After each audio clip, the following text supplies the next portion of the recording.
my time. I paid for my crime. I already did my time. I paid for my crime.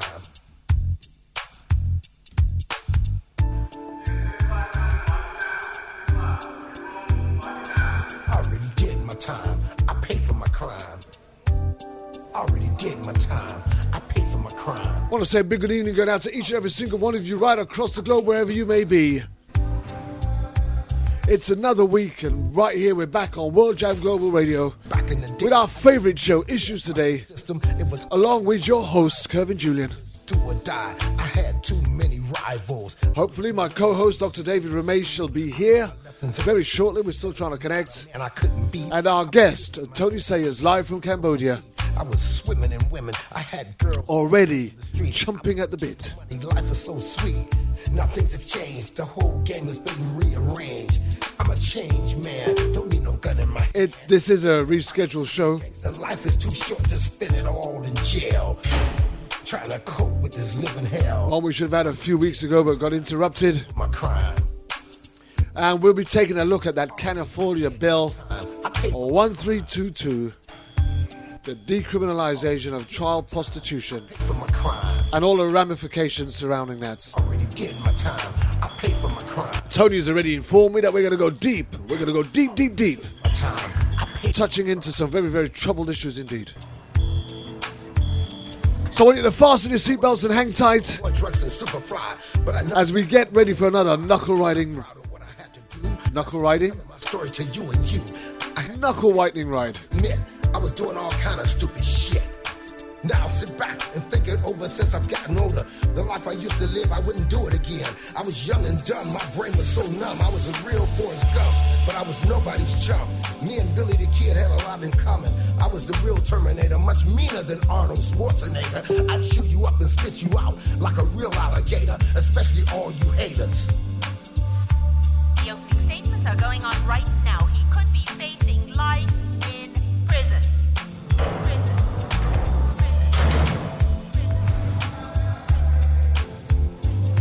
Already did my time, paid for my crime. Already did my time. Already did my time, paid for my crime. Already did my time. Pay for my crime, pay for my crime, pay for my crime, pay for my crime. Already did my time. Don't know what you're doing over the next few weeks. Already did my time. But we have got some shows lined up for you in the coming weeks. So I can get my life on track and have the right to vote and live like an ordinary citizen again. This is my message to all of my friends in the pen. Going to another wrongful conviction next week, I believe. There was not a rescheduled Foods Not Bombs. That's on the list still. I was swimming in women. I had girls all over. And just prompting you ahead to around about April the 8th. We have an absolutely fantastic show. The dear friend of mine, Mike Ormsby, gun in my hand. Originally from Liverpool, met him in Wales, Cardiff, currently living in Transylvania, spent some time out in Congo, and we're looking at how families are throwing out children and labeling them as witches and children of sorcery. And already did my time. March the 11th, we actually interview his wife and some other guests. And we're looking at another show called Loving an Alien. I paid for my crime. That's going to be very interesting indeed. So please stay in tune. Stay locked in, logged on. And we'll keep you updated as we go along. What I had to do. That's why I'm telling my story. Stay in touch with the World Jam Global Radio website. www.worldjamglobalradio.com. You can also find us on Facebook, TuneIn, and Twitter. I was young and dumb, my brain was so numb. I was a real Forrest Gump, but I was nobody's chump.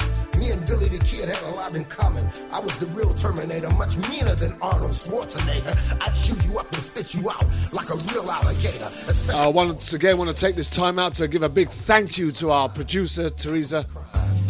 Been doing a lot of work in the background. She's moving next week, so she spent most of the last week producing the next 4 to 5 week shows in advance.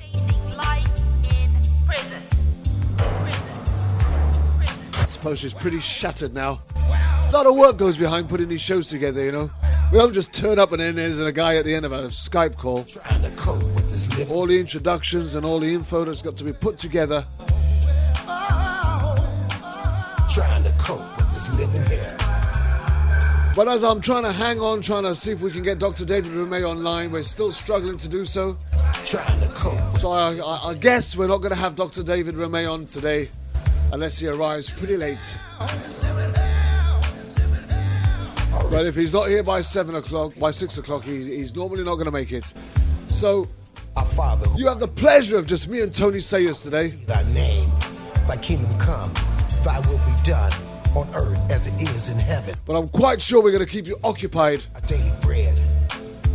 And forgive us our trespasses as we tackle some of the issues that matters right across the world today. And lead us not into temptation, but deliver us from evil. For thine is the kingdom, the power, the glory, forever and ever. Amen. Please don't forget, if you want to add a question, you're going to join the chat room on www.worldjamglobalradio.com. You can send it via Twitter, which is our Issues Today show. You can jump onto the Issues Today Facebook page and you can throw it on there. You can throw it up on my personal Facebook page if you're a friend or even a foe. Stone. Or you can join us on the World Jam Global Radio Facebook page also. So I can get my life on drop it in on WhatsApp. To vote and live like an ordinary citizen again. Send me a text. To all of my friends in the pen. Stay all platforms available. And put down those knives. Stop stabbing each other. Yeah.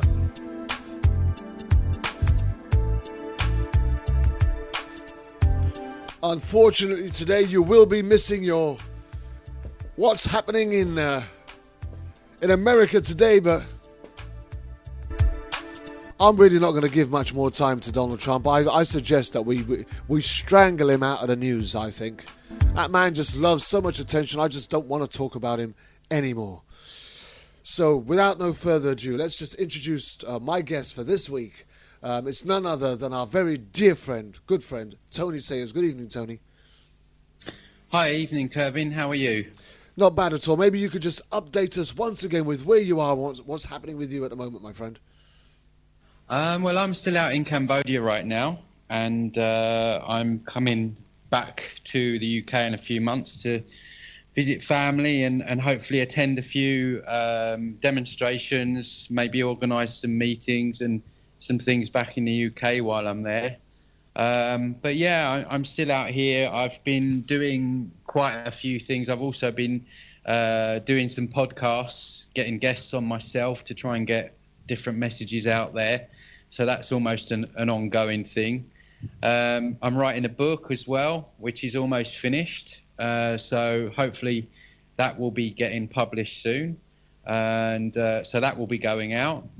And just general activism, and yeah, still helping with the local communities here as much as I can. How are you finding that out there in Cambodia? What's actually going on in Cambodia that has got you so steadfastly committed, and what's the response to the work that you're doing out there? Well, I mean, the reason I like living here is because it feels free. We were saying off air that the UK now is so suppressed. A lot of the countries in the West are suppressed. And, you know, in the UK, I think it has more CCTV than anywhere, any other country in the world. So we're always being monitored or watched, or, you know, there's police standing on side of the roads trying to pull people over for going 31 miles an hour. And, you know, for me, it's important for me to feel like I'm free.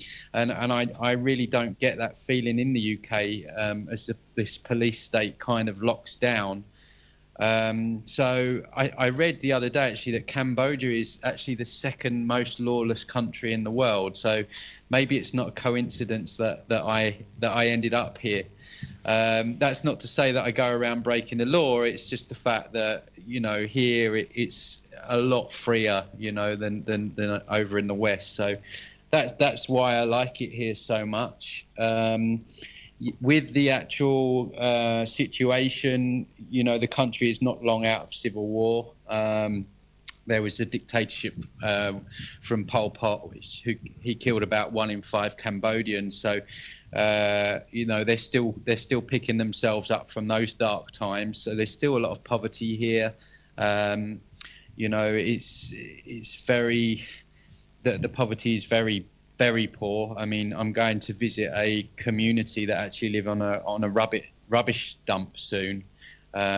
Kids that live on this rubbish tip. So there's a hell of a lot of work to be done, and there is a lot of dark side to it as well. I mean, that you have China coming here, the Chinese investors come in to destroy, a lot of the nice coastal areas to build casinos and hotels, and that's all going in the Cambodian government's back pocket. And then, of course, you have the child trafficking problems, which is quite it's worldwide, the child trafficking, and but Southeast Asia is particularly bad for that as well. So behind the sun, the shining sun, and the beautiful nature, there is a dark side to it, like there is a dark side to the UK and just about everywhere else in this world at the moment. So yeah, it's just about trying to balance really of helping here and helping the world, but as you said off air, Kevin, we do this because it's our passion, isn't it? And it gets you up in the morning. I love doing it, and it fills me with happiness to just try and do my part or play my part to help the world a little bit, and that's what I try and do wherever I go. So the frustrating thing for me is that I want to try and help everyone, and sometimes I get burnout, which I did last year a bit. But yeah, we have a saying that everybody can be saved, but you can't save everybody, because that's the sort of thing that drives us, really, isn't it? We just want to help everybody, and we just actually haven't got the capacity to do so. There's probably not a single situation that pops up that you feel like it deserves your attention, and you're not going to want to try and make an impact on that. Going back to the recovery of Cambodia and then picking up the pieces, what international help are they getting in order for them to be able to rebuild after Pol Pot's absolute slaughter and genocide? Well, to be honest with you, Kevin, they've not had much international help. And you talk about international influence. I mean, in the early 70s here, there was a secret bombing campaign by the US government in Cambodia, which not many people know about. And that killed 500,000 Cambodians. I forget the name. It's Operation something. But, I mean, if you look it up, you can see what it's called. But so that went on. So, that was great help to the Cambodian people. Going around bombing villages, poor people in villages. That was all in relation to the Vietnam War. Since then, I mean, Pol Pot was actually backed up by Maggie Thatcher and the West. So the West has hardly been an ally to Cambodia. So in terms of help from abroad, it's very little. What we get here is a lot of charities and NGOs, that kind of thing. But even those, Kevin, I hear horror stories about those, people having to pay huge sums just to volunteer, and that going into the back pocket of the people that run these charities. And then you have people here that are opening orphanages, fake orphanages, not even real orphanages, getting children to just pretend they're orphans. And then the foreigners are coming here, and obviously they're pulling on the heartstrings. And, it's just, if you don't kind of like... Sometimes you've got to take it with a pinch of salt, because otherwise it just gets you down. I mean, how you could exploit something like an orphanage or pretend to be an orphanage, you've got to be some kind of special sick in the head. So really, the Cambodian people don't get much help. But what's great about that, I mean, it's not great, but what what that has allowed them to do, and what has happened is that in the fact that because of that, what you see when you drive around is you see a real interconnectedness between the people. You see a real unity. They all help each other out. Generally, I mean, that's not always the case. But, you know, it's something that you don't see in the West so much, where everyone's out for themselves. Everyone's, you know, thinking about me all the time. The Cambodian people have had to kind of pull things together on their own. And, you know, they don't have a lot, but what they do have, I mean, it amazes me. I walk around and everyone's smiling here. And, you know, the average Cambodian lives on less than $1 a day. So it's amazing, isn't it? You know, more less is definitely more, I think, and that seems to be the case here. And you know, I think in the West we're materially rich. We have, you know, lots of expensive watches, nice cars, you know, lots of money, that kind of thing. But I think spiritually we're pretty much dead. You know, we've just turned into these robotic workers that serve the system. You know, that they cream off of us. We pay all the taxes, they pay hardly any, and we just go along in this rat race that we call life, you know, without really questioning it. And we've sold our souls, in my opinion, for material gain, but what we've lost is spiritual gain. And, you know, I had a chat with a Cambodian girl, and she said to me once, she said, you know, you're so lucky in the West because you have, you know, you have money and you have this. And I said, well, yeah, but we don't have our souls. You know, look at you. Look at you. You're happy. You're smiling together. You're together. You're united in many ways. And we don't have that so much. So you wonder who has got it actually right. I mean, there's two bits of news that come out of Cambodia in particular this week or recently. Well, this week in particular, that struck my attention, and that's US on shaky moral ground with their demand for outstanding. I think it's about 500 million pounds that they're claiming Cambodia owes them. And Cambodia is saying basically that the money was stained by the blood spill during a brutal US bombing campaign in border areas, and that is their debt to America has ballooned to £500 million, and they're jumping on their high horse, knowing that Cambodia is going through difficult times and trying to really, you know, press gang them into repaying money that they actually obviously, and America knows they haven't got. Well, you know, I didn't know about that story, but you know, it just. Things like that just make my blood boil. I mean, it's just typical of the hypocritical West, you know, where they allow this genocide to take place. They were bombing Cambodia to kind of allow the whole thing to happen, to weaken, to destabilize the country. And then they come after money like years later. I mean, if you need any more evidence that the Western governments are filled with psychopaths, then look no further than that story. It's just more evidence that, you know, that the world is controlled by clinical psychopaths. And it's all about greed and money. And I'm not even joking. These people are psychopaths. It's like, you know, that question, it's always a good one that I like to say to people. You know, if you're in a pub or you're in a room full of people, and you ask the people, you know, who wants a war? You're down the pub. You say, who wants a war? You know, how many people in that pub or in that room are actually going to say, do you know what? I would really love a war.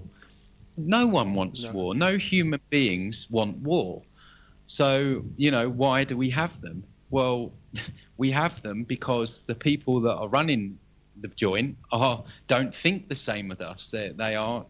You know, to get to the top where they are, you have to lack empathy. You have to lack care because you have to make your way to the top. And it's about greed. It's about, you know, war is money, and that it's a sad fact that war is good for them. So it's a good question to ask. You know, why do we have war? Well, you know, most people are nice people. I teach people. I'm an English teacher. I teach people from all around the world. Most people I speak to in nearly every country are nice. They're friendly, they're kind, and if you ask them if they want war, downright say they wouldn't. And I agreed. I don't know anybody that's actually, even in the face of war, will turn around and say, yeah, I think we should go to war. Most common sense people have more sense than that. Just two more stories. I was going to say, I said there was one more, but there was two more that's caught my eyes. And one of them is a big spat that's going on between local journalists and local residents in Ratanakiri province. And the journalists are saying that the villagers are attacking their cars, and the villagers are saying accusing the journalists of extortion. I don't know if that's reached your ears at all. No, that sounds really bad, isn't it? I haven't heard of that either. But yeah, I mean, there's a lot of corruption. Money talks in this country, and I don't really know what's happened there. But there's all kinds of tomfoolery going around and deceptions, and the police here are terribly corrupt. I mean, the police. The police here are, for me, easier to deal with than in the UK, because in the UK they're everywhere, and here they'll stop you if you haven't got a helmet on, and you just give them a couple of dollars and they'll send you on your way. So unfortunately, everyone has a price here, and that's what it's like. Imagine that. Another thing that caught my attention was actually 3 officers. They tested positive for meth use. Okay, that's just this week alone. So I would imagine. Well, the actual police officers. Yeah, police officers tested positive for meth. But something else that actually caught my attention was that the officials worked to wipe out the drug village in Phnom Penh. Yeah, there's. Okay, go on. Yeah, I know. There's a big push from there was a big, where I live. There was a big drug bust on foreigners here around Christmas time, and what has happened is, I don't know if you're aware of the Filipino president that has now, he's another psychopath, that he introduced a law where they would shoot people dead if they thought they were drug dealers. Wow. Now, this was big news in Asia. I don't know how much it hit the West, but over about a 3-month period, probably from about November to, what are we now? We're February. Okay, maybe October to January, this Filipino president killed about 2,000 people. He didn't actually, his minions, the police killed them. 2,000 people that were just suspected. These could be perhaps people that dealt drugs years ago, maybe gave it up and were on the road to recovery, or maybe needed recovery. But no, it's shoot them dead. This is the kind of world we live in. Shoot people dead because you think they might deal drugs.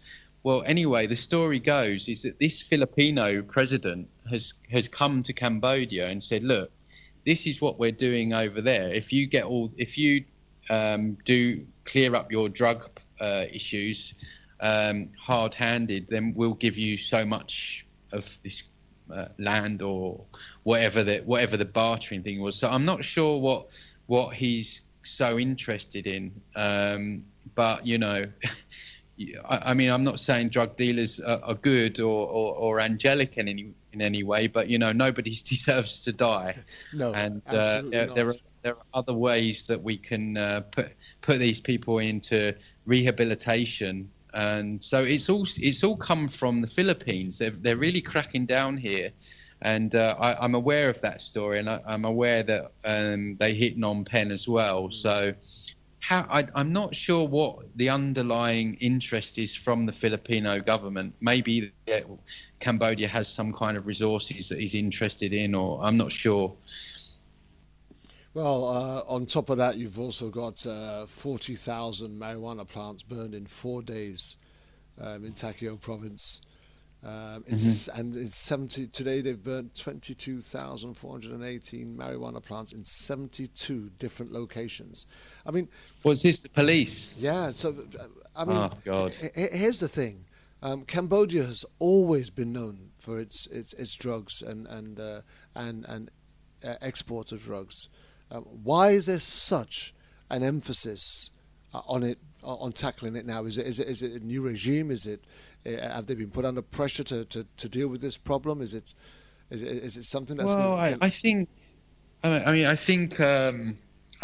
I say, since this Filipino, since he's got involved with Cambodia, it's certainly heightened. But I mean, the whole idea of cannabis, which is just a plant, to be classed as a drug is absolutely ludicrous anyway.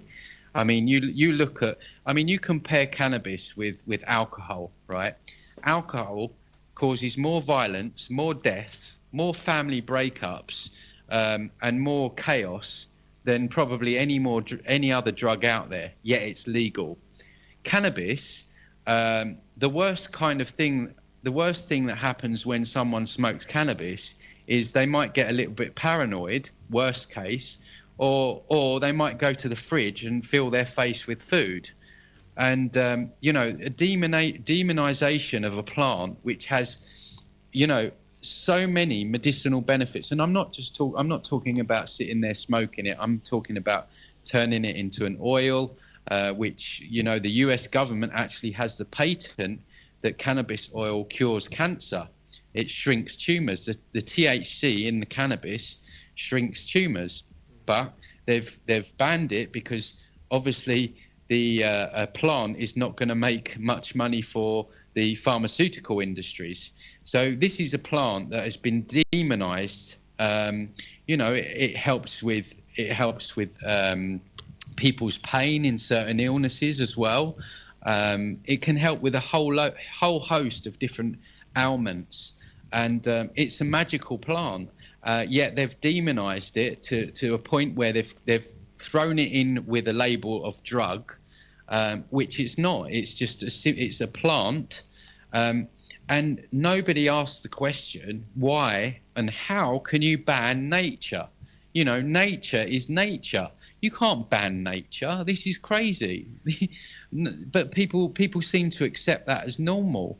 And I'm not saying that, I'm not advocating people smoking weed all the time, because smoking it all the time can be detrimental because it can make you lazy and, unmotivated. But what I'm saying is in its medicinal form, if it's used properly, it can have amazing healing benefits, which would absolutely shatter the pharmaceutical industry. And this is why it's demonized so much. And it's really terrible what's going on. And you can look up the patent. You can look it up. You can Google US government patent cannabis oil cure for cancer or treatment for cancer, and it will be there. And I would encourage your listeners as well to look into a guy called Rick Simpson, who basically rediscovered the medicinal benefits of turning the cannabis into an oil. And he was in Canada treating brain tumors, advanced stages of cancer, terminal cancer, with cannabis oil. So there's a huge cover-up going on. So for me, heroin, cocaine, that kind of thing, that you can call that a drug. Alcohol, I would call a drug. Cannabis or marijuana, for me, is not a drug. It's a plant, and it's actually a very special plant when you look into it. Yeah, and agreed. And the information that goes back to dealing with cannabis as a plant to help cure cancer has been something that has been known scientifically and medically for nigh on 30 to 40 years. It's nothing new. The only thing that I will add to that is I wouldn't be in as much agreement with the modern day of hybrid weeds being used in the same fashion. I agree. As I believe the things that it's been laced with and the concoctions that they've now put together, I can't imagine could have any medicinal and health healing processes whatsoever that are beneficial to people worldwide. But no, the cannabis plants in their purity. We're fully aware, because I know that there are certain places around the world where that's actually drunk as a tea and not even smoked, and it's a very healthy tea when it's drunk as well. That's kept people going into their hundreds even, looking a lot more healthier than some of us in our 40s and 50s. So we've actually got in our body what they call THC receptors. So actually marijuana or cannabis is actually, we're supposed to take it.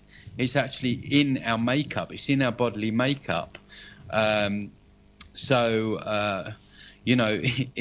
really the deception over it is huge.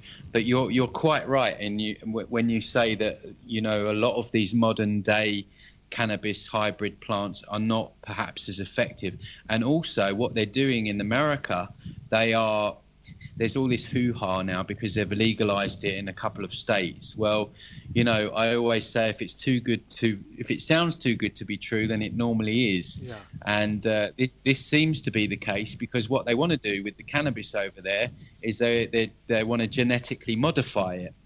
And that's a whole different ballgame if they do that, or maybe they are even already starting to do that. So, I wouldn't get too excited, people in the US, because I would imagine that those states where that is going to be legal, there is some kind of deception going on, and you'll have to buy their cannabis from their shops, which is probably altered or modified, and it won't give you the benefits that cannabis in its true form can give you. I would 100% agree with that. I cannot imagine them being able to provide exactly the same source with the same sort of comebacks on that. But that's that. Here's the thing. We can carry on talking about bits and pieces from around the world all day long, because I think we've got so much in common with it, and there's so much going on that I think we both feel that passionately about. That we can. That's a whole nother show. I was having a discussion at work last night. There's about 6 or 7 of us just sat in a room in a circle talking about the very thing, and the impact that it's actually having on mental health as well, especially with the new hybrids. The amount of young people. When I was growing up as a kid, mental health institutions were normally where older men went to, but now they're absolutely infested with young kids, 17 and 18 and 19, who are now being medicated for all forms of mental health related issues that are all this hybrid cannabis related. Paranoia has gone way through the ceiling, and every kid's walking around with one sort of paranoia or another. Paranoid schizophrenia to paranoid, whatever you want to call it. But you've got young kids now who are not in control of their state of mental health, and that's very worrying indeed. But again, that could be a whole nother show. We may have to reschedule a show just for that purpose. But yeah, we could talk about that forever as well. Absolutely, and I do have some very strong personal feelings and opinions on the matter myself. So yeah, we could probably go on with that one all day long.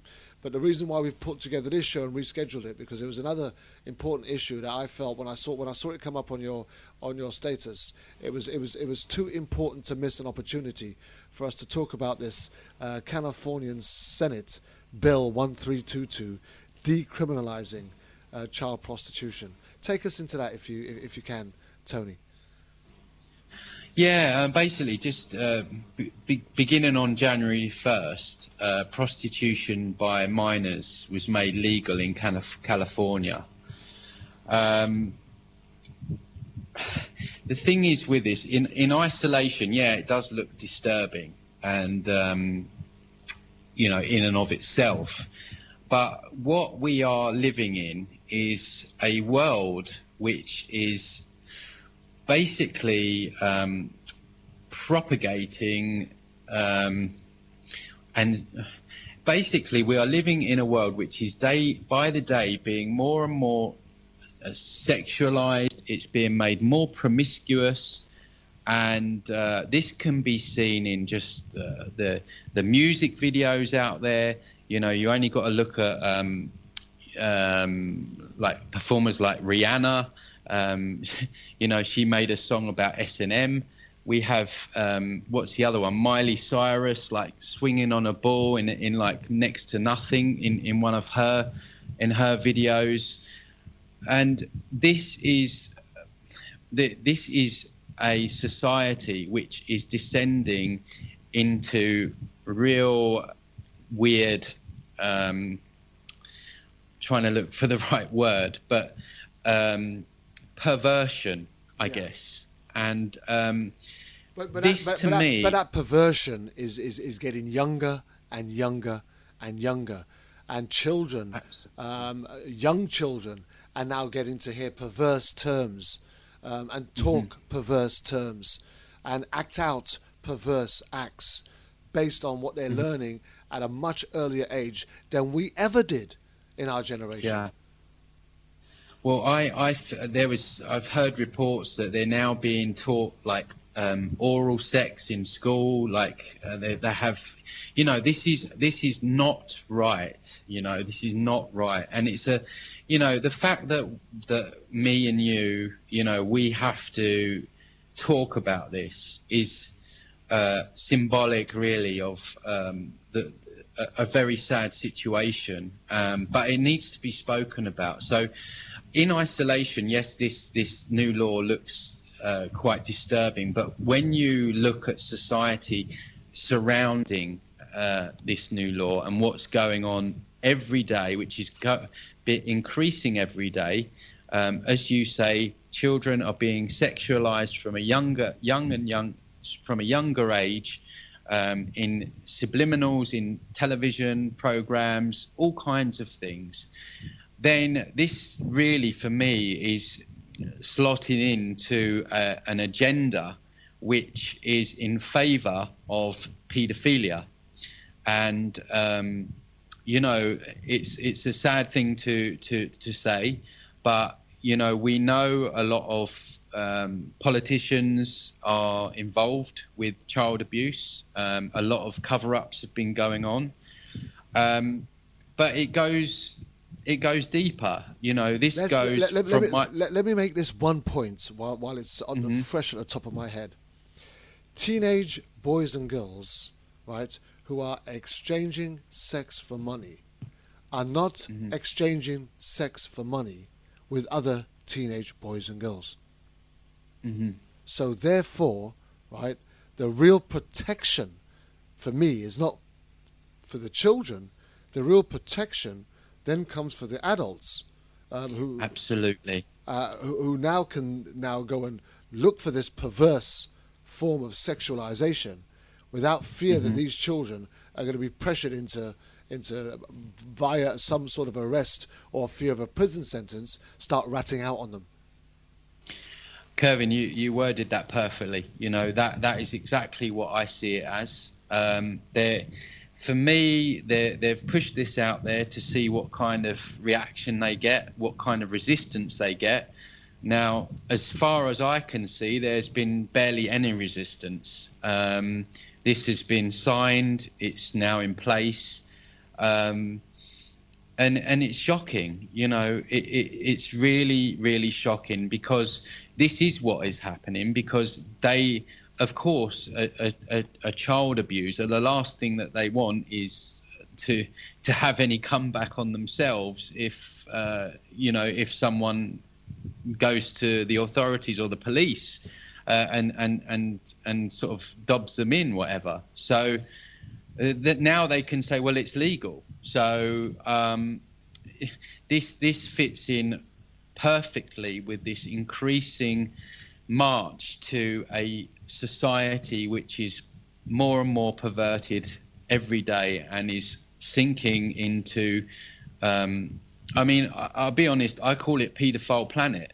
This is the harsh truth of it. I mean, as I was saying before, we have politicians, there's always one scandal or another where they're involved with or rumoured to be involved with child prostitution, child abuse. But what we have to talk about is that there's quite a lot of evidence to suggest that this goes higher than politicians. And I was speaking to David last time about people need to look at the honours list on the Queen's honours list in terms of how many knighthoods and MBEs she has awarded either convicted, suspected, or dead paedophiles. It is absolutely shocking. You've got Ted Heath, you've got Cyril Smith, you've got Rolf Harris, you've got Cliff Richard, you've got Jimmy Savile, and the list goes on and on and on. Now, you're telling me, or you're not telling me, but if someone's telling me that MI5 don't do the homework on these people, they're having a laugh. Yeah, these absolutely. people are not. These people are being awarded knighthoods because they are in the same club. And I tell you, Jimmy Savile was great friends with Prince Charles. Great friends. Jimmy Savile was allowed to get away with what he did. He was supplying children for the elites, and he was basically given free rein to do what he was. TV shows, whatever, and people were scared of him. You know, if you watch other celebrities that speak to him on interviews, he was very, very dark, and he had some kind of power that I don't know what it was, but he was very, very highly respected in those circles. And you know, the research is out there that Diana felt very, very uncomfortable about Charles's relationship with Savile. She even wrote in her book that I think when they were having problems, Savile was brought round to try and like sort it out. Can you imagine you having problems with your missus and Jimmy Savile turns Jim will fix turns it. up? Jim will fix it. Yeah, Jim will fix it. Yeah. So, you know, and we know the BBC covered all this up. They knew for years what he was getting up with. So the BBC are covering up paedophilia. Why is it that we have a monarchy that is knighting paedophiles, you know? Why is that? I mean, that is not right. Here's the thing, Tony. When I was growing up, and where I was growing up, we had a common belief that this old school, public school thing was such a closed shop, all part of the Freemasons and all these other sort of organizations that hold themselves high and above the law and order as we know it to be. And when you come up with issues that have just come out, such as the Jimmy Savile and the Rolf Harrises of this world, none of these cases came as a surprise to me and a group of people who I grew up with. Really? None of them came up as a surprise. Where we've just had this recent outburst of football coaches, football scouts. Yeah, I've seen that. None of it comes. And I'll tell you what. Just a very quick story, just to touch on that note. I played football for years, and I played with a guy up in Wales, and he was an absolutely prolific player. Two players in particular who were prolific players. And when I'm talking about prolific players, I played for a particular team up in South Wales in Cardiff, that we were so good that we were allowed to play our District League Cup final at Ninian Park, at Cardiff's home ground. The only non-professional club ever allowed to do so. And that was down to some of the standards of some of the players that we had in that team. And two in particular. Now, I don't put myself in that league. I was a fairly decent player, but I wasn't as good as these guys. But they never once got spotted by... we always had scouts that come down to Pontcanna Fields and places like that to come and watch us play. But we never had any scouts come and approach any of the guys. And these guys were exceptional players. But these guys were street guys. These guys were not guys that were going to come down to any kind of sexual predatory, predator. So they were never looked at. And there were times when we've been on football fields and we've seen the scouts. We knew who some of the scouts were, and we've seen them, going up and talking to a kid with their family, and the father's on the side watching his kid play, and they've got the father and the son at the end. And you're thinking to yourself, well, I've seen that kid play, and he's not as good as so-and-so, and he's not as good as so-and-so, and he's nowhere near as good as so-and-so. How come they're picking him? You know what I mean? But when you look at the kid and you see his vulnerability, it begs the question: are they picking him for his talent, or are they picking him for his weakness? You know? Well, I mean, yeah, it's sad. I mean, it seems to have its tentacles in all aspects of society, and what you're saying there is very sad, and it wouldn't surprise me. But also, what's happening is that many children are going missing every year. I think in the UK last year it was like 200,000 children. Yeah. And, there are stories of social services being paid commission to take children away from their families. Now, what's happening to these children? Well, the sad thing is, I mean, Brazil as well. I mean, the child trafficking there is huge, and when you start going down this rabbit hole, which is a horrible rabbit hole to go down, but it has to be unearthed, and you find that a lot of these kids are going to these elite paedophile rings that are doing all this. And unfortunately it's not just paedophilia. We're talking I've actually interviewed 2 victims of satanic ritual abuse. Now this is very, very dark. So the children are actually being used to do very, very disgusting things to people, to each other. Things are happening to animals in these rituals that are going on by these high-level elites and high-level Freemasons, basically. And as I say, this isn't coming from me just reading a few things online. This is coming from their lips to my ears to people, and people can look up these interviews. They're both on YouTube.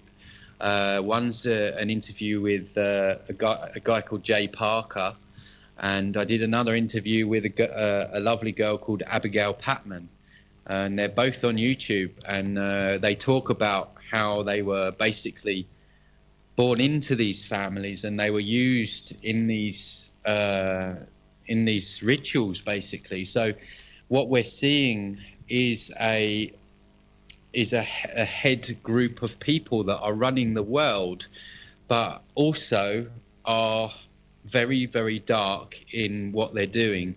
And more people are coming out and speaking about this now, and it's important that we do speak about this, and it does get out in the open, because the more we speak about it, the more other people will come forward, and the harder it is for these people to get away with doing what they're doing.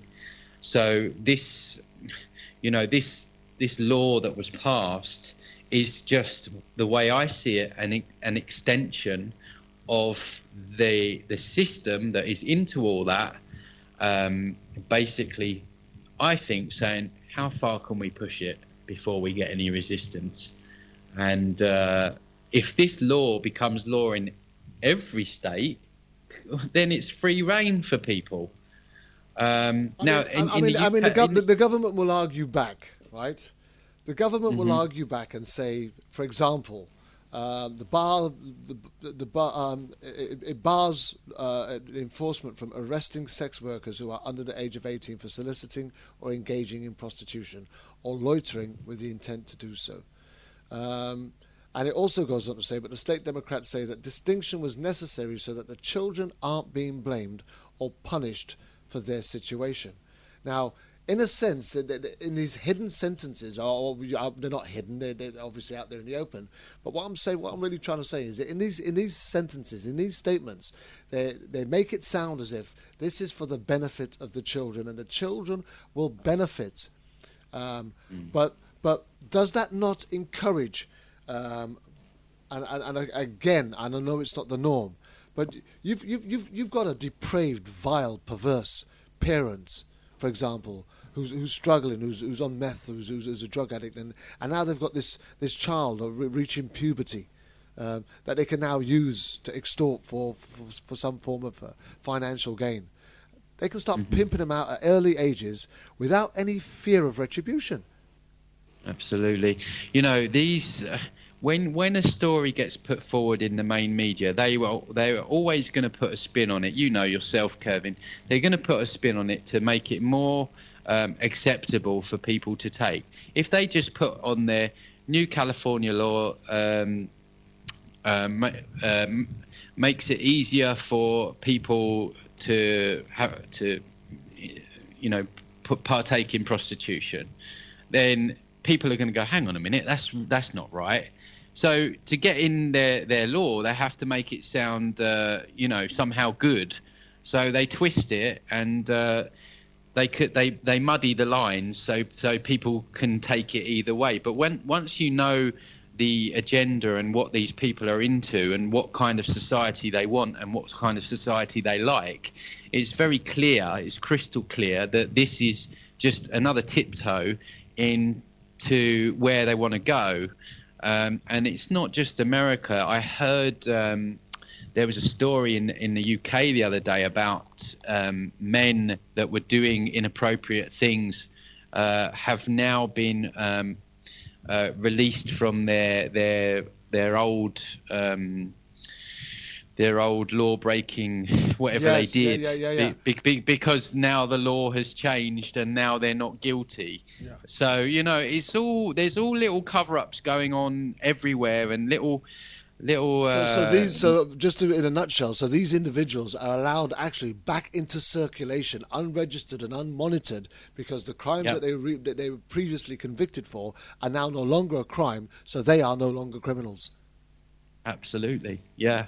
So they can just say, well, when I did it then, it was not legal, but it's legal now. And neither could those issues be raised if they were to be arrested for something current. Because you're now saying that wasn't actually illegal what they did, so you can't even bring that up in court and say, well, by the way, you've actually got history or you've got form, because you haven't. It's now legitimate. It wasn't illegal. Absolutely. I mean, you know, this is why people have to start paying attention. You know, people that think that, you know, live and let live, life's short, you know, just enjoy life. You know, that's not. It's not what we're here to do. There's things that need addressing because our world is turning into something horrific if we carry on allowing it. And this is what we have to make a stand. We have to speak out about these dark issues. And anyone that's listening, you know, speak out, talk to people. You know, don't be frightened to talk these things. You know, we have to talk this and put this out there, because the more we do that, the harder it is for them to do it. And we owe it to these children that are suffering, the children that are being abused in this prostitution, or whether it's satanic rituals. You know, what kind of species are we if we cannot stand up for the innocent? And you know, it's long time coming. Here's the thing, Tony. Is that part of the reason why bills like this are able to get passed without much opposition? Because it's such a tentative subject that most people don't even want to talk about. They don't want to acknowledge that there is an issue here. For example, it also says that the law's backers deny that children won't be helped and say that the alternative, if they're arrested of juvenile hall, turns them into victims. But the other thing that I was looking at was the law is supposed to protect vulnerable children from adult abuse. Now, how is that protecting them from adult abuse? If you decriminalize child prostitution, that's less time in custody, more time on the streets, and more access to the pimps to pimp them out and exploit them. Surely. Well, it's just more Orwellian talk, isn't it? It's like war is peace, you know, freedom is slavery. It's like that, you know, that's what they do. They use doublespeak. You know, if you've read George Orwell, 1984, he talks about this. He talks about the language that the media use. They use it very cleverly, manipulative. They twist things. They twist dark things into good things to sound like good things. I mean, how they do it is I don't like what they do, but how they do it is genius. So that's what that is for me. It's Orwellian doublespeak, and again, they're muddying the lines to make something, at its core, which is very bad, try to look a lot better. It says currently anyone caught soliciting can be charged with a misdemeanor that might include probation, jail time, or a fine. And while minors will be exempt from criminal charges under the new law, anyone caught engaging in acts with them will still be subject to prosecution, since sex with a minor is considered statutory rape. So there's a. I mean, can you imagine? Sorry, Kervin. Can you imagine? The people that are into underage sex living in California. I mean, it's like a field day for them, right? Like you said earlier. I mean, here's the thing for me. Surely you're going to be able to argue that if it is not illegal for a child, right, to proposition themselves or sell themselves for sex, then the culprit, the perpetrator, is not actually committing a crime. Could you not argue that somehow?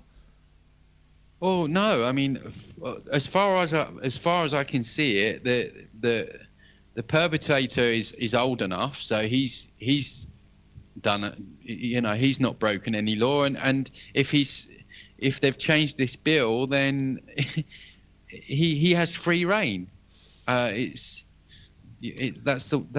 what it is. I mean, it's disgusting. I mean, there should be absolute outroar in California. I mean, I've not heard a peep. I mean, the question has to be, if you are going to decriminalize child prostitution, then what are you actually opening the door to? Pandora's box, so to speak, as far as the youth is concerned. So you've got a kid now, 14, 15, right? Starts to experiment with drugs, broken family, father's in jail, mother's busy working and not aware of what's going on with daughter or son, and they've now started smoking some weed with their friends, but they just can't afford it, and now they're hearing that they can actually, this is another form of making a living where there's no consequence. Absolutely. I mean, I don't know what the going rate is as well. I mean, I imagine they get paid quite good money for doing that. So you're right. If you're a kid that's had a bad upbringing and you're dabbling in cocaine or whatever, and you're a little bit off the rails, and that drug habit starts to become more prominent in your life, well, you're going to do anything that you can to get your next fix, and wow, then there it is. Then add to that promiscuity, underage promiscuity, and now you have to add to that, right, underage promiscuity, who now finds a way of not only satisfying their sexual urge, but also making some money in the process. Yeah, exactly. I mean, it's just crazy. I mean, it's a horrific situation, and this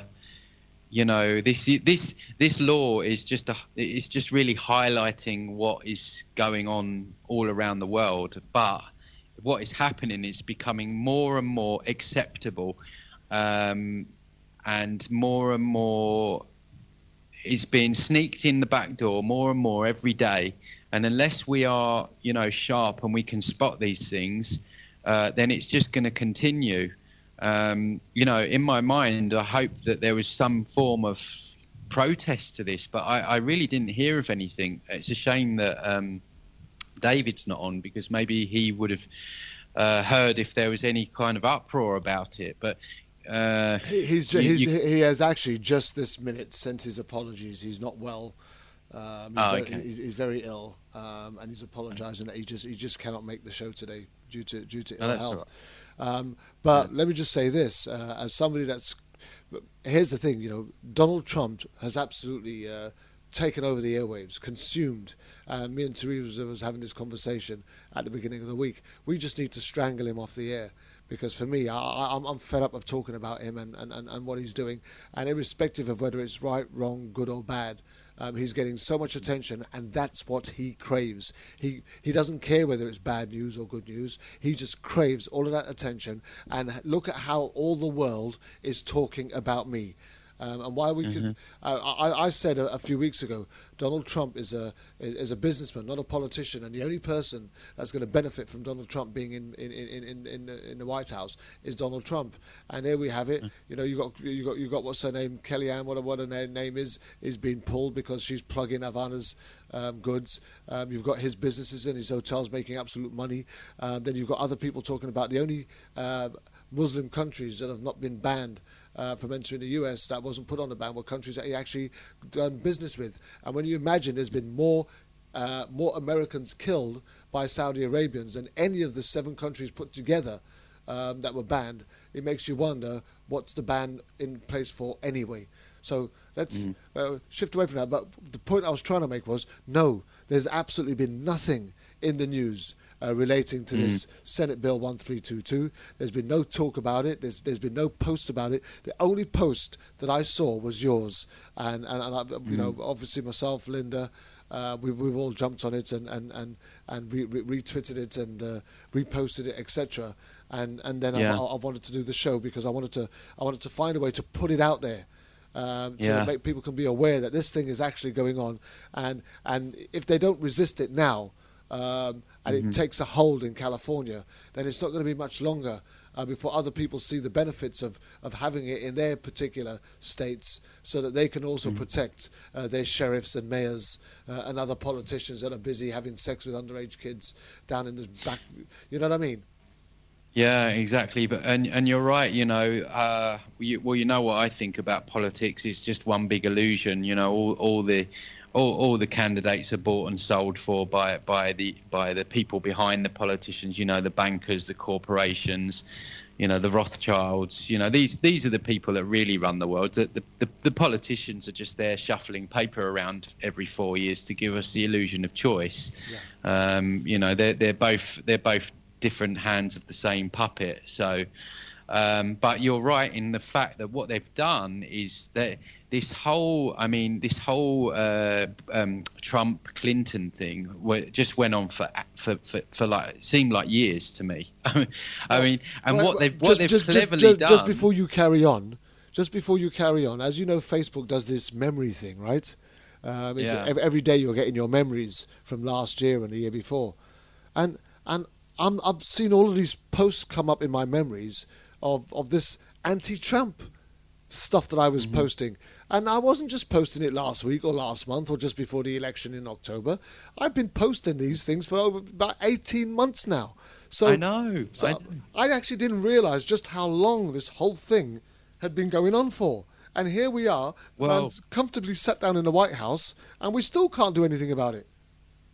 Yeah, well, we need to stop focusing on politicians. That's the problem, like you say. I mean, you know, they're like energy vampires, and while everyone's pointing at Clinton or Trump or Obama or Cameron or May, you know, look at the laws that are getting passed when we're not looking.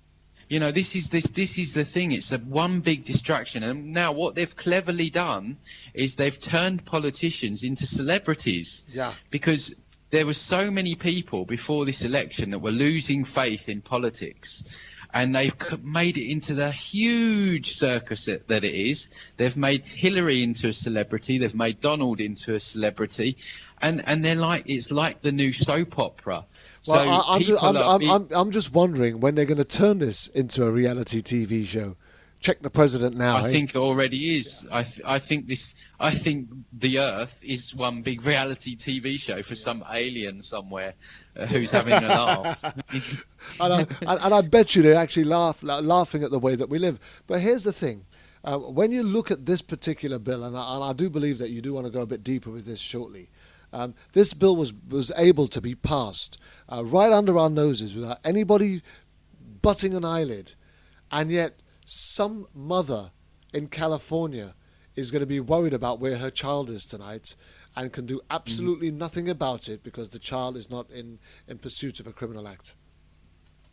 And there's also some paedophile that's rubbing his hands together as well. That's the sad thing. So you got a 15-year-old kid that's now standing out on a street corner, petitioning for sex, as a worried parent who knows that their child is actually sexually active and promiscuous and more likely to be standing on that street corner. You can't actually call the police because the police will just turn around and tell you that your child is actually not engaging in a criminal. They can't do anything. Not breaking the law. They can't do anything. Unbelievable. Yeah, unbelievable. Let's just repeat that to ourselves and see how ludicrous it sounds. As a parent who is worried about their missing child, who you believe is actively sexual and standing on a street corner giving sexual services and favors away for money, you cannot call the police because the police will turn around and tell you your child is not doing anything wrong. Absolutely. Nail on the head there. And also, you know, what if something worse happens to the child? You know, the person who takes the child decides that, you know, he wants to do something else against the child's will, then it's, you know, her word against his, and, you know, it's already legal, so, you know, who knows? Who knows what else they can get away with? It actually gets worse because we do know it does. We do know that sexual predators and not just the pimps, but those that are paying for the sex believe that they actually have a certain right to the body of the individual that they're paying for. Now, when you start subjecting a young child to this vile, perverse sexual behavior, what are we setting these children up for in the future? Well, I mean, how some of these kids recover, and like I say, I spoke to two recently on the podcast I've done, and they've been through, I tell you, unimaginable things. How they're able to speak about it on a radio show or a podcast is, you know, it gives me a frog in my throat, because it's just unimaginable what some of these kids have to go through, and many of them, you know, they suicide. Sadly, many of them turn to drugs, or they're just destroyed. They're just destroyed. When something like that happens at a young age, you know, it's very difficult to ever get over that again.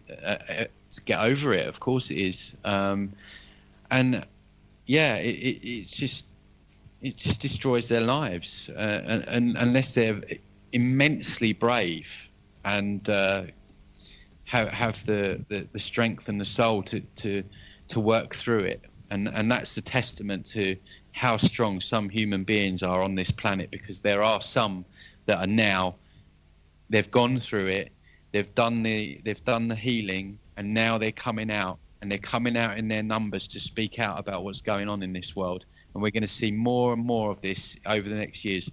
And, you know, I can't wait for this whole house of cards to come down, because it's going to come down. People are going to get shocked in the next few years about some of the names that are going to be dropped in all this mess. And it can't come soon enough. Even with this bill that we're talking about, this California Senate 1322, do you think that there's a lot of celebrity pressure, high profile pressure being put to make sure that, you know, people's identities or behaviors well, protected? I mean, you look at Hollywood. Hollywood is you know, research into Hollywood is majorly engulfed in paedophilia. A lot of actors are coming out now. Yeah, I mean, you've got the guy from the Goonies. I forget which one it was, but he was, you know, repeatedly raped or something. You've got the guy that plays Harry Potter. What's his name? Daniel something. Yeah, I know Daniel. Yeah. Well, he's just come out and said, look, there's a lot of paedophilia going on in this business. And look where the law has been passed in California. Yeah. No, that's where Hollywood is. That's where Los Angeles is. Yeah. So the like I said to you earlier, it's got its tentacles in every aspect of society, and mostly the real horrible satanic part is going on in Hollywood, government, and higher, and it goes right to the top. But here's the thing: decriminalizing child prostitution now gets them all off the hook. Yeah, absolutely. Yeah, I mean, what can you add to that? It lets them all off. They can just turn around and say, well, I didn't break the law, But for me, I can, if I was a lawmaker, I'd actually turn around and say, but you committed that offence before we put that law in place, so that still makes it illegal then. Yeah. But they won't do that though, will they? Because they're obviously putting in this law to protect somebody or some people, and it's not the children that are being protected in this; it's the predators. Mm-hmm.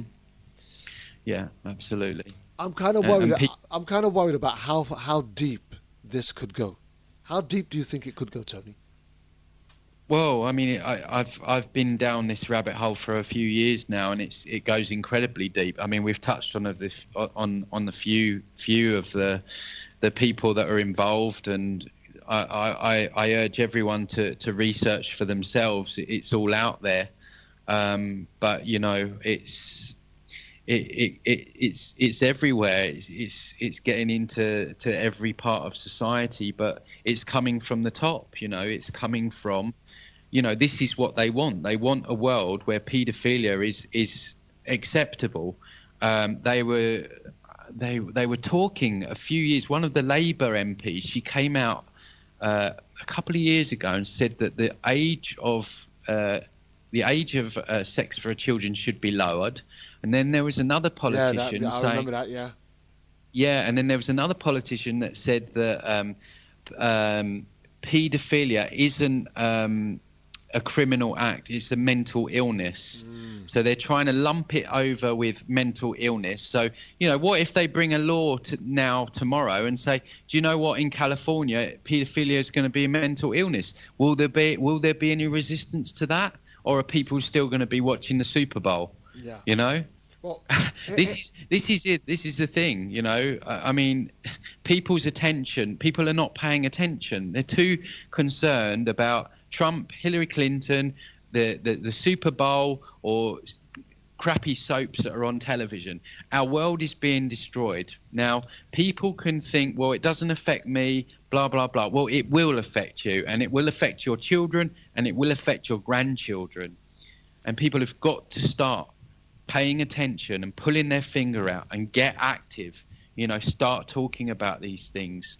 When you look at it, the histrionics of this all, right, and you take into consideration the recent revelations on football coaches and football scouts. Just on that football coach, I just wanted to add one thing quickly. That whole football coach thing, it's really bad. I'm not saying it's not. That, for me, is what they're doing is they're leaking out the small stories, so the big, to keep people off looking at the big ones. That's what I think that's about. I was just about to hit that nail on the head myself, Tony. What I was about to say was this. When they first sprung this story, they talked about this widespread, child abuse issue related with, football coaches worldwide. Hundreds and thousands of complaints have come in, and then they arrested some unknown, never heard of football coach from Outer Mongolia somewhere that nobody even knows who he is or what his name was. You've never heard of him in your life, right? And there he is. His picture is emblazoned all over the TV, all over the newspapers, and he's been charged with several counts of child abuse. And I thought to myself, hang on a minute, right? When these ex-footballers, Graham Rix and I forgot what his name, Paul Stewart, when they were talking about reputable football coaches, right? And none of these reputable football coaches have been mentioned. You haven't seen any of them come to the forefront in this investigation, although the police continue to say they are investigating hundreds and thousands of complaints. But they went out in out of Mongolia somewhere and pulled out this fella out of nowhere, right? Held him up as a scapegoat to satisfy everybody's hunger for blood.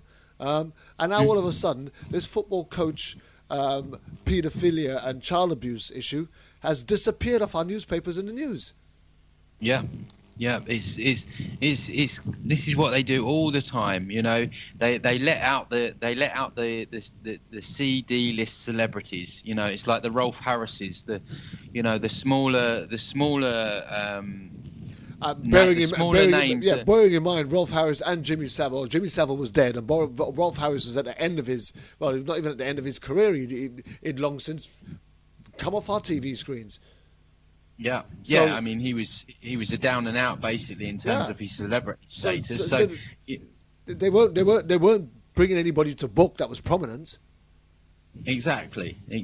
So they're drip feeding all these lesser known ex-celebrities, like you say, outer Mongolians, to keep people's eye off the ball, which is the real big hitters that are heading up the whole thing, and where this cesspit really stems down from.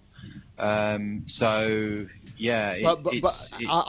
would hazard a guess, and again, the thought just crossed my mind.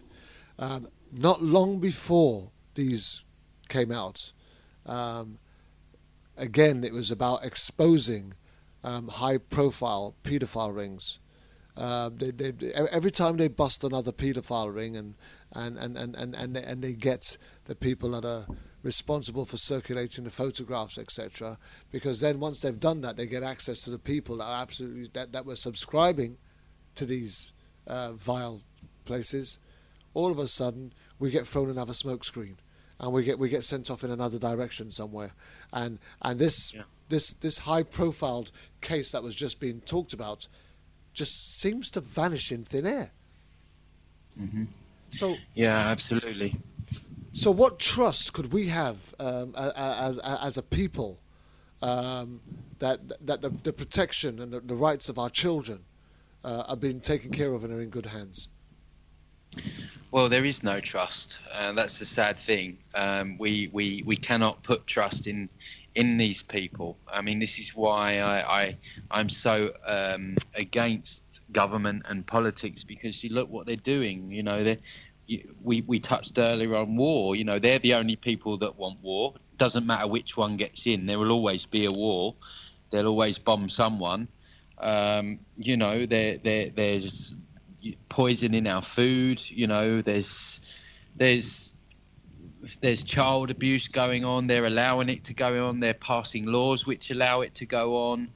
So for me to when people look at government as the answer, it just drives me mad, because the government and higher is the problem. Let's look at how far this abuse is going, Tony. In the last half hour that we've got, let's take it to that dark place, shall we? What's really happening beyond our imagination? Well, what's really happening is these high-level elite or Freemasons that are in all walks of life. They can be doctors, they can be police, they can be solicitors, they can be politicians, they can be bankers, they can be anyone, basically. The high-level Freemasons are into very dark stuff. Basically, if you want to go really deep, there has always been sacrifice to the gods throughout history. You know, you look at different societies, there's always been blood sacrifices. Now, at some point in time, this became unacceptable to the general public, probably as they became more conscious. So, what's happened is it's still going on underground, in the shadows. And these children are being taken they're being gathered from countries like Brazil, probably places like here, the UK as well. Like I say, many have got missing. They've been taken from orphanages. They are literally being used to be abused, and in some cases sacrificed. And like I said earlier, made to do horrific sexual acts on people, to do sexual acts on each other, to basically do satanic stuff in these satanic rituals, these blood rituals, and some of them get sacrificed, sadly. Why they do it is probably for another show, but it's basically to do with the bloodline that runs through. That these are sick, evil people. These are deeply, deeply sick, evil people that are psychopaths, and that's why we have war, because they love blood, they love death, they love everything bad. That's why the world is such a dark place right now, because the people running it are very dark themselves.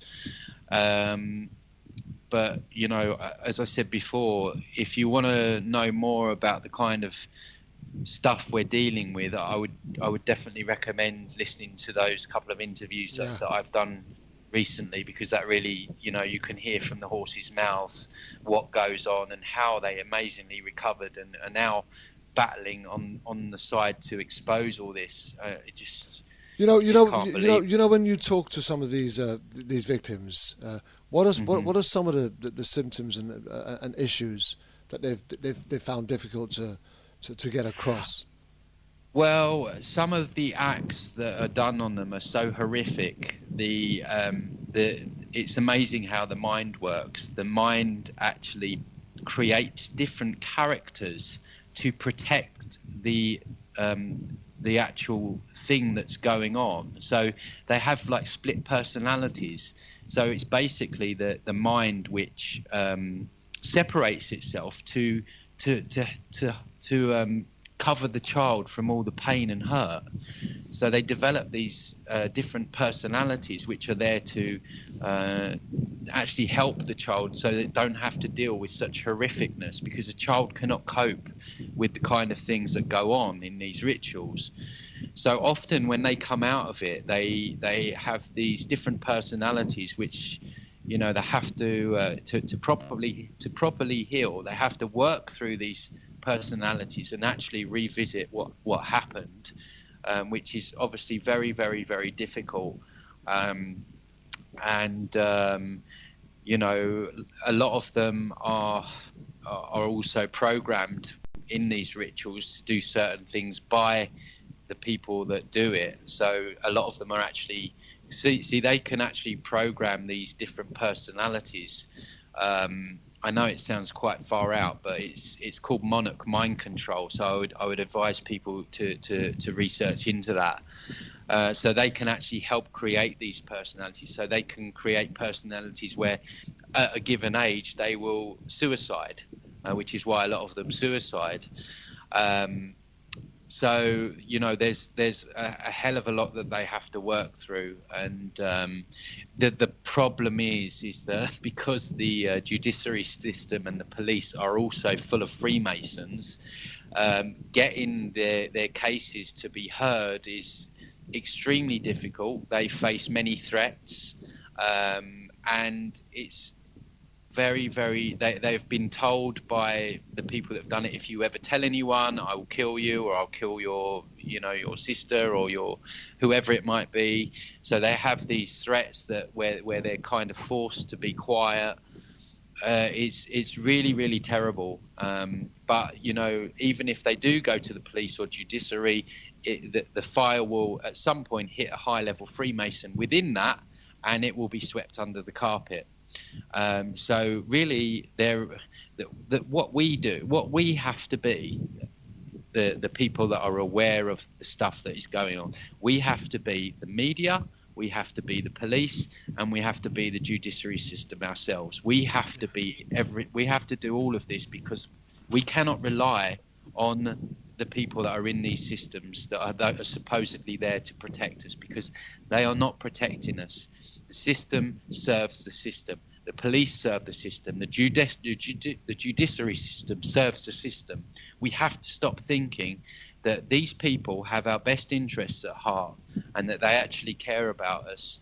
It couldn't be further from the truth. And the way they are, what they are doing to children, should be enough for anyone to never want anything to do with that system again. And luckily we have the numbers. The people that are in these high-level governments and doing all this, they are the 1% of society. So on a positive note, we have many, many more people. There's 7 billion of us and, maybe a few million of them. So we have the numbers, we have the power. We have to just all stand together, stand up for what's right, and we have to be strong, and we have to bring these situations to the table, discuss them openly like what we're doing, and we need to expose this for what it really is, because the whole system is evil beyond belief, evil beyond what most people could even imagine, some of the things that I've heard. And that's what we're dealing with, So this whole new law is just an extension of that. So that's why it's good to get the background on everything, because if you just go into the law itself, then you could say, well, maybe it's just this or it's just that. But no, you have to look at society as a whole, see where it's heading, see who runs it, and then it's like aha moment. When you look at it, okay, and it does say that although the law seeks to protect children by decriminalising prostitution and making sure that they're not punished by it, but the perpetrators, the culprits themselves, are still subjected to be charged with statutory rape. Whose responsibility is it to ascertain whether or not the perpetrator knew the individual was underage? Well, I don't know. I mean, who do you trust? Yeah, I mean, exactly. The whole thing is just so open to so many different manipulations, isn't it? But ultimately, so are they going to have lesser degrees of charges, for example? So here's a charge because you knew the child was underage, but it's a lesser charge if the child told you that they were 18 or 20. Yeah, I don't know. I mean, I don't know how these things work. I guess I don't know. It just doesn't appear to have been well thought through, really, does it? No, I mean, the baseline of it has, for their point of view, it's like, well, we can just do this now and we're okay. And again, we're left seeing nothing bar the fact that the only people that actually end up being protected by this law is the perpetrators. There's nothing in it for the kids. What? Okay, let's go there for 5-10 minutes, shall we? What's actually in it for the kids? This law, this decriminalisation. What's in it for the kids? They won't. I guess from their point of view, they won't get imprisoned if they get caught doing it. Right. And for some of these kids who are forced to go out on the streets to sell their bodies, wouldn't prison be a better place? Because they wouldn't actually go to prison, would they? They'd be going to a child detention centre somewhere, right? Yeah, I guess they would. Yeah, I mean, you could argue that. So there's not the fear that they're going to be chucked into an animalistic prison regime where you're going to have all of these big grown men desperate to take advantage of their vulnerabilities because they just haven't had a woman for the last 15 years and they're all serving life for murder and everything else. They're going to be thrown into child institutions where there's going to be other children of their age, etc., where they can start learning to live and do new things that are different according to how they've been living on the street. So I'm trying to get what these kids could possibly get out of this that's positive. Well, I'm struggling too. Yeah, I mean, the only thing that I can see is that if they got caught doing it, then that it's legal, that they just wouldn't get thrown into prison. So. And literally, if they get caught and they've got their birth certificate handy in their back pocket to prove that they're only 16, they'll just be let back out of the car so they can go back out onto the street and go and pick up another punter in 5 minutes' time, right?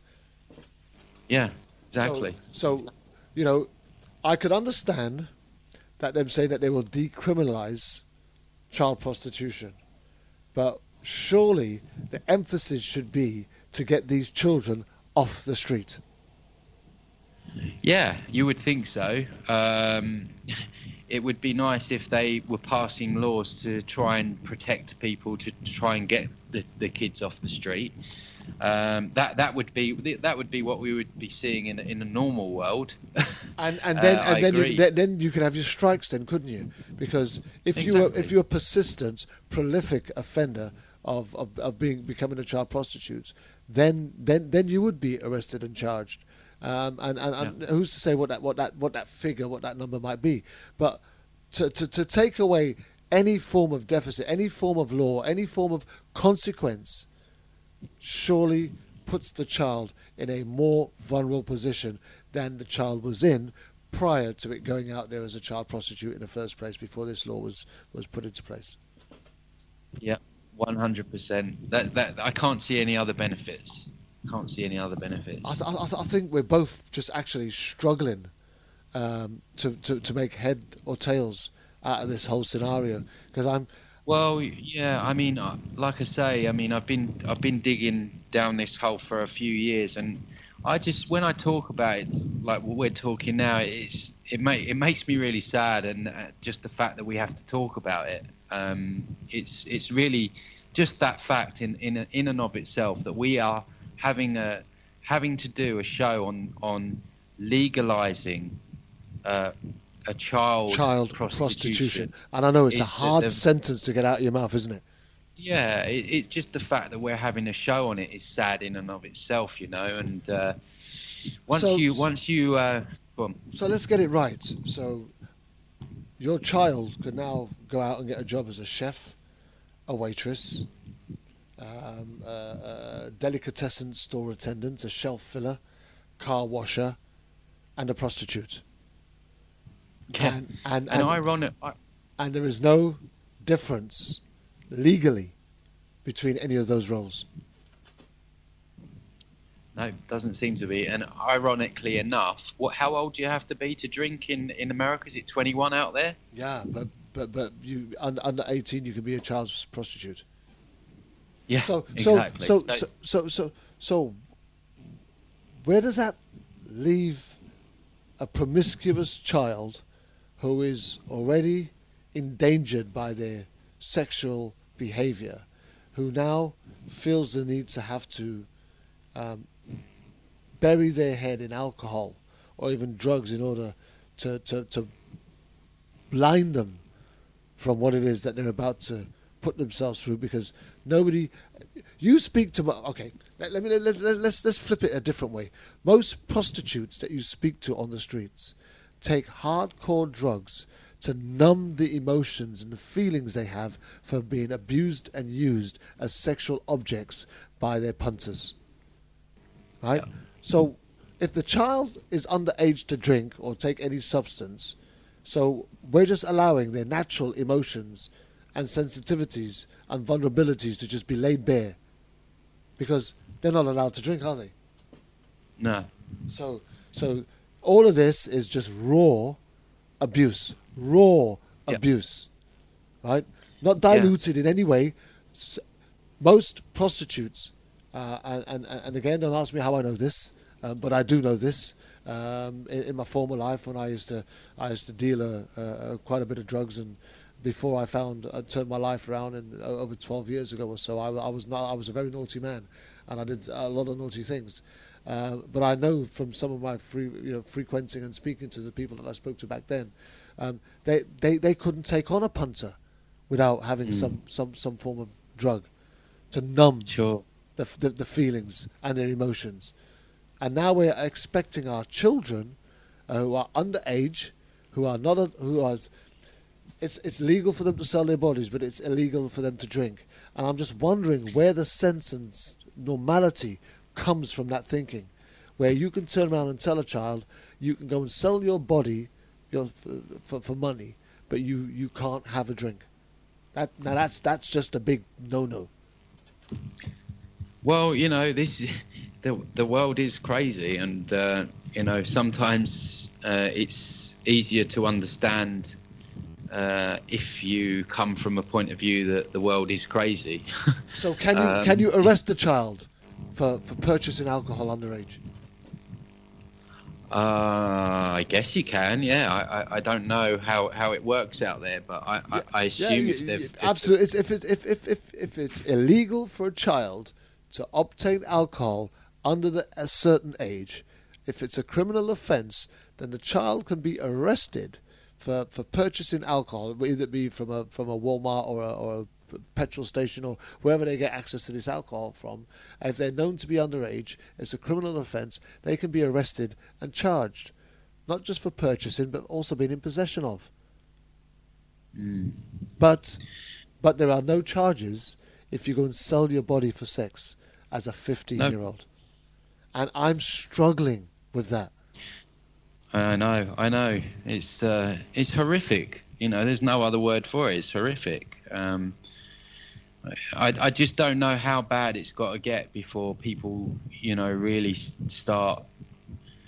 I mean, when I talk to some people, it's unbelievable that their attitude. I was speaking to someone today about another subject, and I was like, do you not care? And he was like, well, I'm just trying to enjoy life, and I'm going on holiday. And I was like, yeah, but this is happening, and this is happening, and you've got children. Like, yeah, but what can I do? You get that. What can I do? I can't stand that. Well, you can do a lot. One person can do a lot, and you can be the ripple in the pond. And the other one is, it's always been this way. These sentences are prime for this to carry on. When people say these things, this is the people that are making these laws. This is like music to their ears. When they hear people saying, what can I do? It's always been this way. They love it. You can guarantee they love it, because while people are in that mindset, they're going to damn well keep passing laws like this. And the bottom line is, you've got people turning around saying, well, I can't do nothing about it. I'm just a one man. I'm just one man. What could I do to change things? What can you do to change things, Tony? Well, the more of us that stand up, this is what I was going on about before. The more of us that stand up in numbers, it makes it more difficult for them to do what they're doing. And on one hand, it is getting bad, but on the other hand, there is, I think they're worried as well, because there are a lot of people speaking out about this now. Mainstream media are having to start report it. They even reported about this whole Pizzagate, which is all interlinked with satanic abuse. So that's all starting to come out now, and the more people that speak out about it and talk about it, the harder it is for them to get away. The harder it is going to be for them to pass these laws, and we have to come together. We can't look at them. We can't look at the people that are doing this to us as the savior. We are the saviors. We are the savior. We are what we've been waiting for. We just have to remember our own power. We're extremely powerful, each and every one of us. We can all make a contribution, and people don't have to go to the extents that you or I go to. This is kind of like my life, and I know you're like that as well in many respects. But just talk to people. Just say, look, did you hear about this? People. The more people that know, the harder it is to get, and the more we can demand that this bullshit stops once and for all. Here's another thing, Tony. We are fully understanding that children develop at different paces. Mm-hmm. How does the law protect a vulnerable child whose learning development is not as upfront or as quick developing as another? How do we protect the vulnerable kids who are suggestible, who are easily influenced, who are seeking attention, wanting to be liked, and see this as a way of just getting some additional attention? Why? Yeah, I mean, good question. The problem is the way I see society is I think that you have a situation now where kids are having kids. Absolutely. You're having situations now where you know consciously that people are children bringing other children into the world, and they've not even grown up themselves. They're drinking heavily. But we've had that going on for a time. But now allowing children's children to become prostitutes is absolutely ridiculous. Yeah. I mean, I wish there was like an answer that I could give that could solve that problem, but it just comes down to parenting, doesn't it? Yeah. And you know, the parents have got to be more responsible, be more conscious, and sort their own shit out before they even decide to have a kid. You know, here's another thing. As a parent, could I be brought, have charges brought against me because I object to my child selling their sex for money? That's an excellent question. Yeah, I wonder how that would pan out. Do you know? Yeah, so if the child went to the police and said, my dad is not letting me be a prostitute. And not letting me out of the house so I can go and earn my money. I wonder what would happen there. You know, that would be very interesting. Because now the parents, in respect, right, is infringing on that child's human rights because the law has now said they're not doing anything wrong. So you're not actually standing for anything that's illegal. You're not standing up to your children and saying you're not doing this because don't forget we've always had that fear factor with our children. You know, if you do this, you're going to get into trouble. I don't want to see you go to jail. You know, I don't want to see you get into trouble. I don't want to see you get this blemish. You know, I don't want to see you have a record on your file because that's going to affect you for your job. You can't say none of that no more. So what grounds have you got from stopping your child from going out there and wanting to be a prostitute? Because the law says it's okay. Exactly. So the more you talk about it, the more crazy it is, isn't it? It sounds absolutely ludicrous. And so now you as a parent can face charges because you've tried to find a way to stop your child because you know your child's about to go out and stand on the street corner and sell its body for sex, for money, and you're trying to stop her. And now, what was it called? Unlawful detainment or holding somebody up against their will. Wrongful imprisonment, all sorts of allegations can be launched at you now because you're trying to keep your child safe. So you could actually end up going to prison for stopping your child from being a prostitute. Yeah. So, and people think that this is okay. People think this world's normal. But the lawmakers, the people that are bringing in this law, they think it's normal. Yeah. Well, they want it, don't they? I mean, that's the difference. They don't think it's normal. It's what they want. And again, let's just get this right. This is not ordinary Joe Bloggs off the street that's asking for these laws to be implemented or changed. These are the hierarchy of politics and politicians, mayors, and people of good standing. That are pushing through these types of bills in order to protect themselves from their own depravities. Absolutely, they're all in it together. You know, they've all got each other's backs. This is it. This is how the Freemasons work. You know, you sign into that, and you know you're committed to that. They're all looking out for each other. and that's what I said. They're all placed in high levels of government, police, judiciary.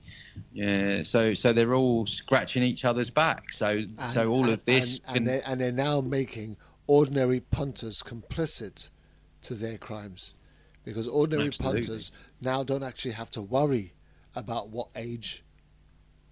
They haven't got to concern themselves with what age their prostitute is, because it's because now that really troubles me, because if it's illegal, it's no longer illegal for a child to sell its body for sex. That means morally, it's not up to the punter to ascertain whether the child is of age or not, because there's no criminal act being had. Yeah. Adult prostitution is not illegal. So if child prostitution is not illegal, where is the illegal act taking place? And what age does it start at? I mean, does it start at like 4 or 5? I mean, it says under 18. So yeah, so exactly. So that could mean a 4-year-old girl could be picked up, and I can see this happening. What's going to happen? What is probably going to happen is going to be the same that's happened in the UK. There is going to be a number of offences that maybe come out in the next few years, and they're going to say, well, the law's changed now, it's legal. So under the new law, they're not guilty. Now, how about that one? That's another thing that could happen. And if they can coerce their victim to say that it happened in another way, terrify, traumatize their victim, then actually no crime has been committed. It's all set up for them. It's all set up for them. And I can hear it in your voice. The more we talk about it, the more shocking it is, right? I'm gobsmacked, because for me, I just can't see where any sense was drawn from putting this bill together. I can't see whose benefit this was for. Well, I can, but it's not for it's not the benefit of the child, and it's not the benefit of the family and the parents who are responsible. And it's part of what we said when we look at now where they've taken discipline away from parents, for example, but yet the schools, education authorities and social services can still come up and charge the parents if the child doesn't turn up for school. Parents can still be fined if their children play truant. Parents can still be charged for the way that their children are behaving out on the streets, but you don't actually have the authority to discipline them. Yeah. Well, we live in a world now where you can be fined for taking your child on holiday during term time. Yet you can also be put in prison for stopping your child becoming a prostitute. Yes. As we spell this out in our minds, and as we unravel this, as we talk about this, and look at all the all the similarities, all the we run all of these parallels, and we're looking at what the different consequences could be, or the different outcomes could be. It sounds more ridiculous with every statement we suggest. And I'm just wondering, when these politicians sit down in a room and try and drum up the rules, or drum up these laws, who's sitting down there going, well, hang on a minute, doesn't it look like this, or doesn't it sound like that, or doesn't that look wrong to you? Who plays that role? Well, I don't think there is anyone of any importance that does play that role. Do we know how many people it takes to pass a bill? I don't know. A couple of clowns. Yeah, because the bottom line is, from January the 1st, this has now become law. This is law in California. It's standing. Since the 1st of January, any child under the age of 18 is no longer committing a criminal offence if they're standing on a street corner petitioning or selling their body for sex, for money. But you as a parent are in breach of your of the law if you take your child away on a belated holiday that happens to infringe on the school term. Yeah. Okay, so what happens if a child is out pimping itself out during school?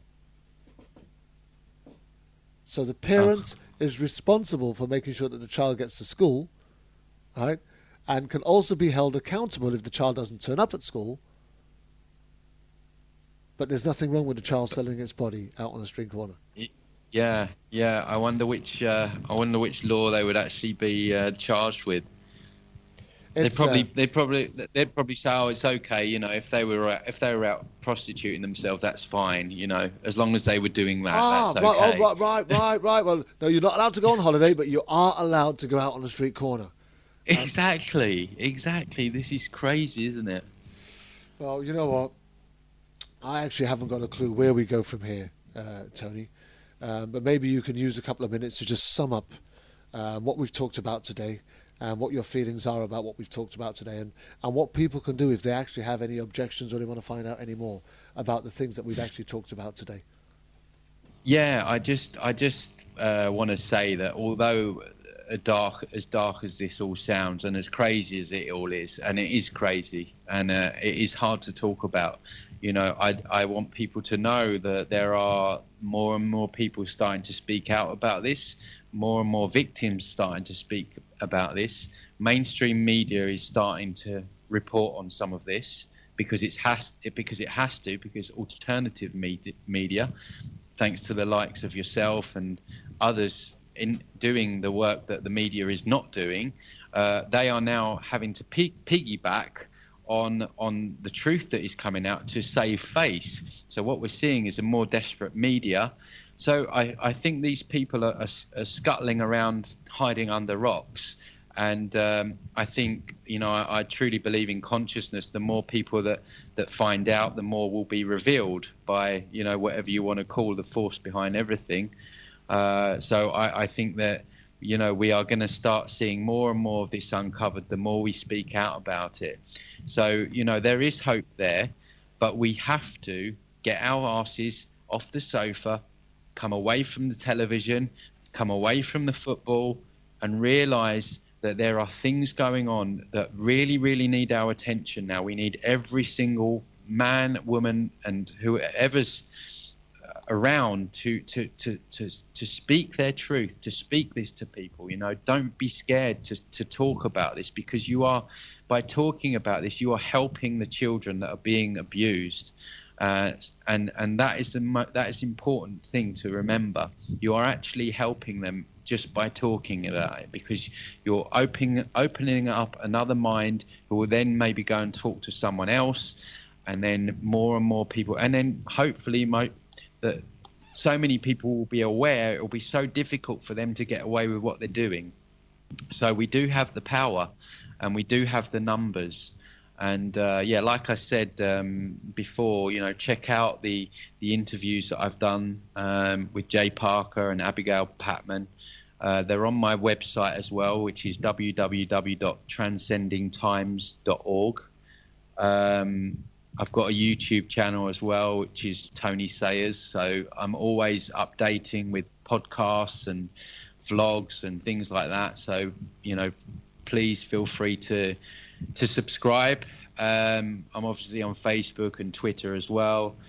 And it's just, you know, having the desire to really wanting to play a role in changing the world, because although there's a lot of chaos, you know, great things are always preceded by chaos.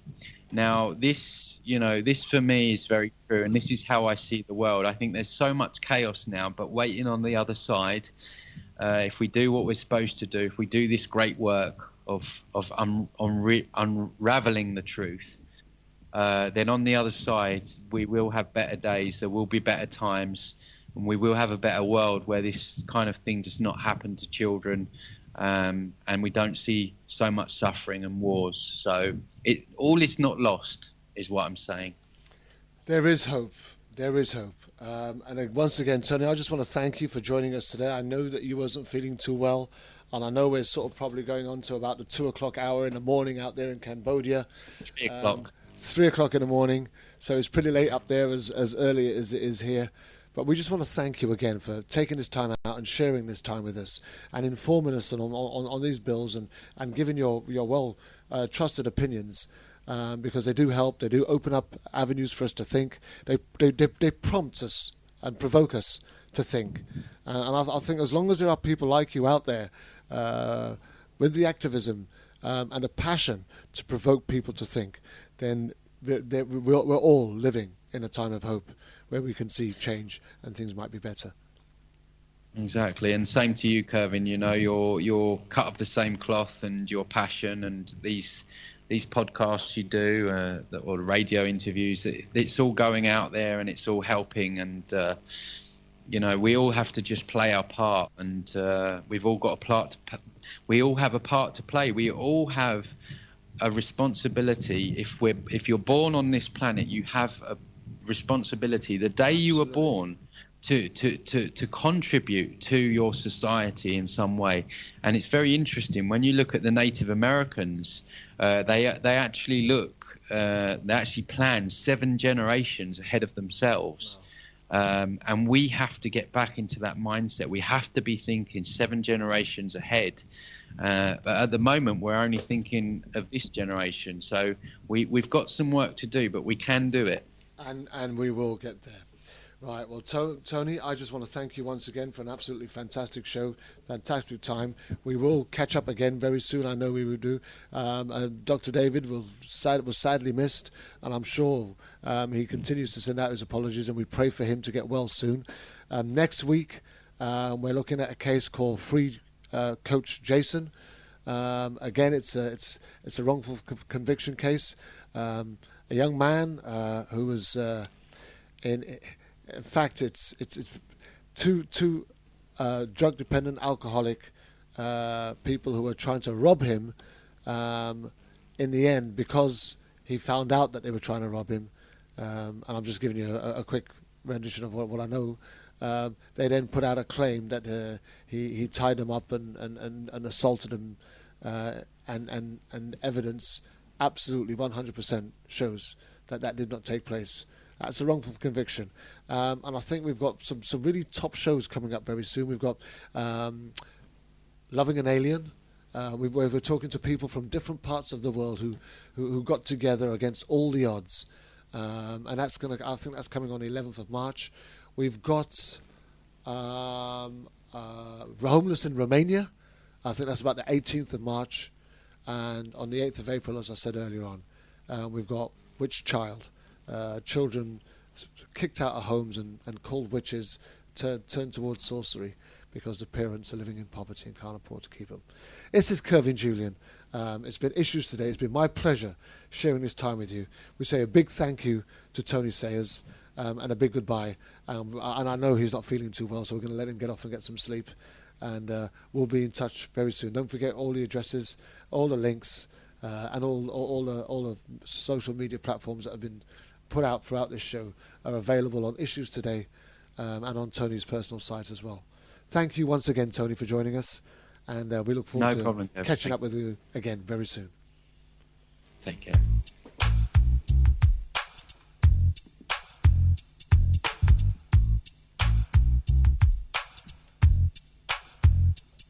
I already did my time. I paid for my crime.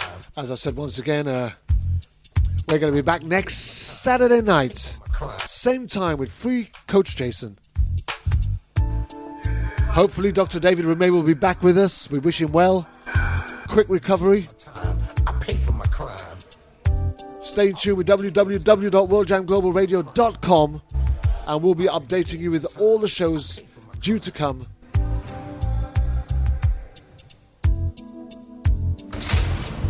In the day, I didn't really care about the system. It was all about survival.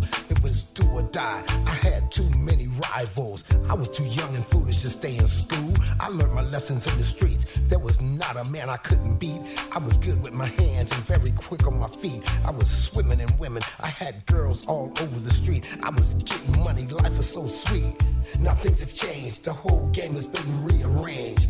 I'm a changed man. Don't need no gun in my hand. It ain't about being no gangster. Life is too short to spend it all in jail. Trying to cope with this living hell. Already did my time. I paid for my crime. Already did my time. I paid for my crime. Already did my time. I paid for my crime. Already did my time. I paid for my crime. Already did my time. I paid for my crime. I was a drug dealer, sold more drugs than Superfly, but I never got high on my own supply. I'm not proud of what I had to do. That's why I'm telling my story to you and you. I had to repent. I must admit, I was doing all kind of stupid shit. Now sit back and think it over since I've gotten older. The life I used to live, I wouldn't do it again.